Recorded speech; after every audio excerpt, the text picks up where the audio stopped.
We've talked before about the sort of land war strategy that Putin seems to be putting in place here. I mean, clearly things have not been going to plan, but he does now seem to be encircling the capital somewhat.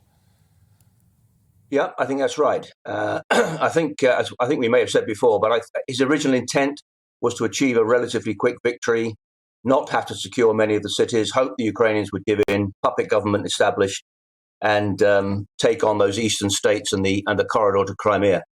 That hasn't worked out, so he's had to increase his combat power, and I think he's now had to make the decision that he's going to have to probably take Kyiv. Whether he wants to put forces into it or whether just encircle it and put it under siege is anybody's guess, really.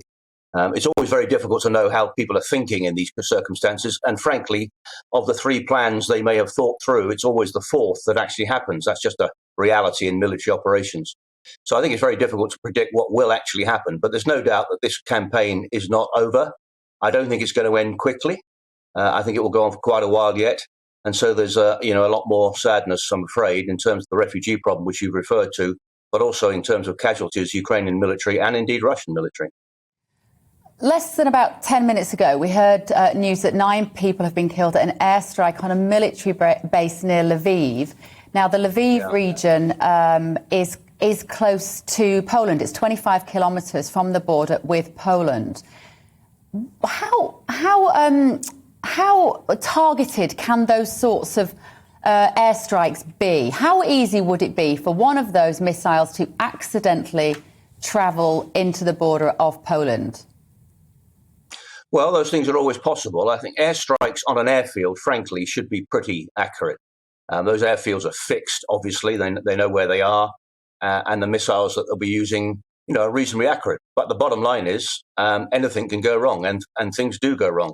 I mean, I know people understandably believe that Russia has been deliberately targeting some things, but frankly, I think in some cases that's not the case. It will have been mistakes, it will have been rogue missiles or whatever. So to attack an airfield near Poland, I think there's a couple of things going on, probably.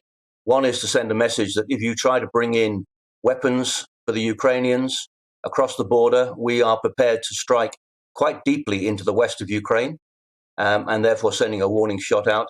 But also it's linked, I think, to the Ukrainian Air Force, which hasn't been eliminated yet. The Russians haven't been able to get air superiority, which is local air superiority, to do something specific whenever they wanted it. And they certainly haven't been able to gain air supremacy, which means they dominate the airspace everywhere and can use it at will. So they're still taking casualties in the air campaign. And I think this is part of what we would call an offensive air campaign, to take out Ukrainian airfields, take out Ukrainian airplanes on the ground, and hopefully gain that superiority, if not the supremacy they've been looking for.